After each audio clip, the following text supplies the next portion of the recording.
Nakakita na ba kayo ng mini SUV? Sa halagang 926,000 pesos ay pwede na kayong makakuha ng subcompact crossover na sasakyan. And this is the Toyota Race.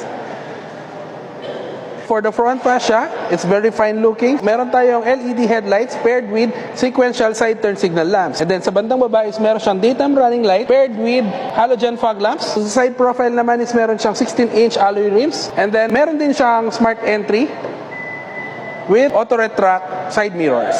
At siguradong hindi kayo mababaha dahil sa 200mm ground clearance nito ni Toyota Race. Dito naman sa interior is meron siyang leather wrap finish steering wheel with the audio switch and meron siyang digital instrument cluster with touchscreen infotainment system that supports Apple CarPlay and Android Auto. And then meron din siyang push start system and meron din siyang auto climate control na aircon. And for the seat material is meron siyang fabric finish with red accents. Along with the sporty look dito sa rear end ni Toyota Race is meron siyang LED tail lights, piano black finish, plate garnish with reverse camera paired with back sonars. Sa tingin nyo guys, sulit ba tong si Toyota Race G at 926,000 pesos? Gusto ko marinig ang insights nyo. Comment down below kung anong masasabi nyo.